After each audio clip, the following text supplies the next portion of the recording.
teman-teman semuanya. Kami dari kelompok 8, kami ingin menjelaskan apa itu stres dan coping di lingkungan mahasiswa.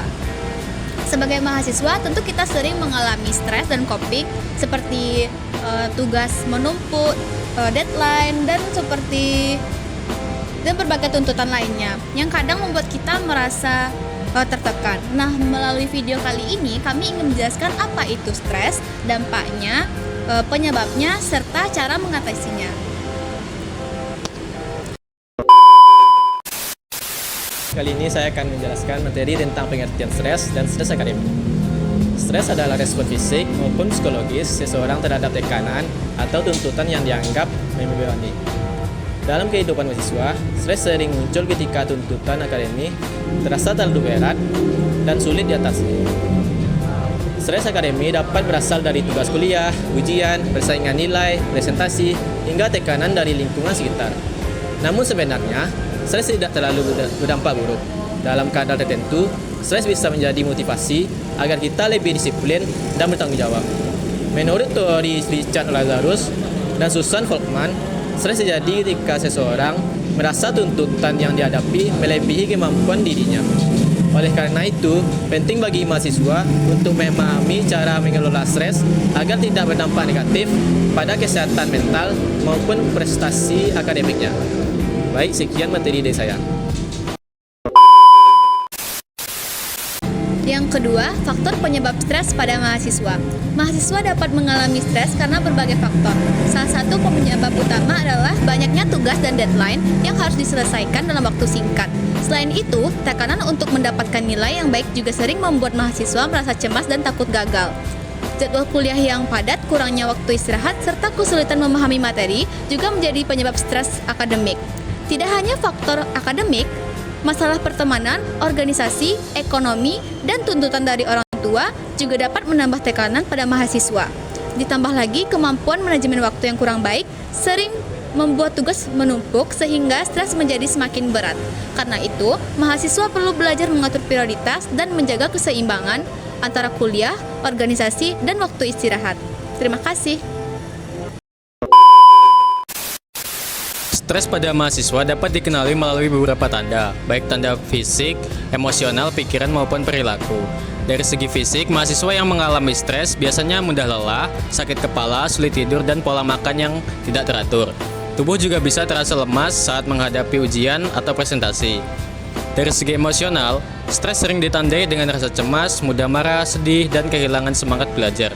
Mahasiswa juga sering merasa takut, gagal, atau terlalu memikirkan masa depan. Pada aspek pikiran, stres membuat seseorang sulit berkonsentrasi, mudah lupa, dan sering overthinking. Sedangkan dari segi perilaku, mahasiswa yang stres cenderung menunda tugas, malas masuk kuliah, menarik diri dari lingkungan sosial, atau terlalu sering bermain media sosial dan game. Jika gejala ini terus dibiarkan, maka dapat mengganggu kesehatan mental dan aktivitas sehari-hari. Menjelaskan materi tentang dampak stres terhadap kesehatan. Stres yang berlebihan dapat memberikan dampak buruk terhadap kesehatan fisik maupun mental mahasiswa. Dampak fisik yang sering muncul antara lain sakit kepala, sulit tidur, tubuh mudah lelah, dan menurunnya daya tahan tubuh. Akibatnya, mahasiswa menjadi kurang produktif dan mudah sakit. Sedangkan dampak mental dapat berupa kecemasan berlebihan, sulit berkonsentrasi, kehilangan motivasi belajar, hingga muncul rasa putus asa. Dalam jangka panjang, stres juga dapat memengaruhi hubungan sosial dan prestasi akademik mahasiswa. Namun, apabila dikelola dengan baik, stres dapat menjadi dorongan positif untuk berkembang dan menjadi pribadi yang lebih kuat. Oleh karena itu, penting bagi mahasiswa untuk memahami cara coping atau strategi menghadapi stres. Nah, baik, kali ini saya akan menjelaskan tentang cara mengatasi stres. Nah, jadi ada beberapa yang dapat dilakukan mahasiswa untuk mengatasi stres. Yang pertama yaitu mengatur waktu dengan baik, misalnya dengan membuat jadwal kegiatan dan menentukan prioritas tugas agar tidak menumpuk. Nah, yang kedua yaitu menyelesaikan masalah secara bertahap dan fokus mencari solusi. Ketika mengalami kesulitan akademik, mahasiswa bisa berdiskusi dengan dosen atau teman. Nah, yang ketiga yaitu menjaga pola hidup sehat seperti tidur cukup, makan teratur, dan berolahraga. Nah, selain itu, melakukan aktivitas yang disukai seperti mendengarkan musik atau menonton film juga dapat membantu mengurangi stres. Nah, jadi mahasiswa juga perlu berbagi cerita dengan orang terpercaya agar tidak memendam masalah sendirian. Berpikir positif, mendekatkan diri kepada Tuhan juga dapat memberikan ketenangan batin. Nah, sekian. Nah, kali ini saya akan menjelaskan kesimpulan dari yang kami bahas tadi, yaitu stres merupakan hal yang wajar dialami oleh mahasiswa karena adanya berbagai tuntutan akademik maupun sosial.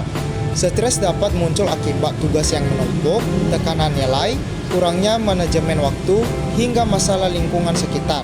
Jika tidak dikelola dengan baik, stres dapat berdampak pada kesehatan fisik, mental, serta prestasi belajar.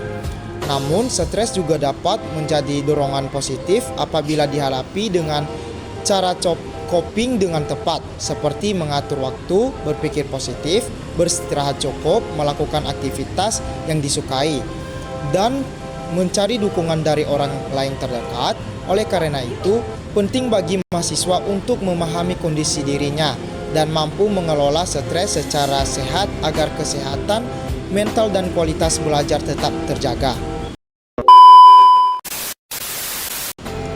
Nah, jadi teman-teman ingat ya, menjadi mahasiswa memang tidak selalu mudah. Akan ada banyak tugas, tekanan, dan rasa lelah yang datang silih berganti. Tetapi jangan lupa kesehatan mental juga penting untuk dijaga. Tidak apa-apa merasa lelah asalkan jangan menyerah. Nah, jadi semoga video ini bisa membantu teman-teman lebih memahami stres dan cara menghadapinya dengan baik.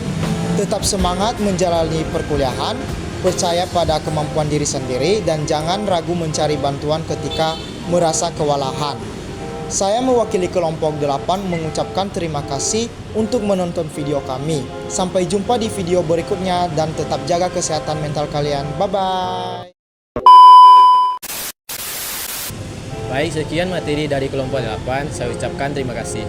Assalamualaikum warahmatullahi wabarakatuh. Sampai jumpa. Meanwhile,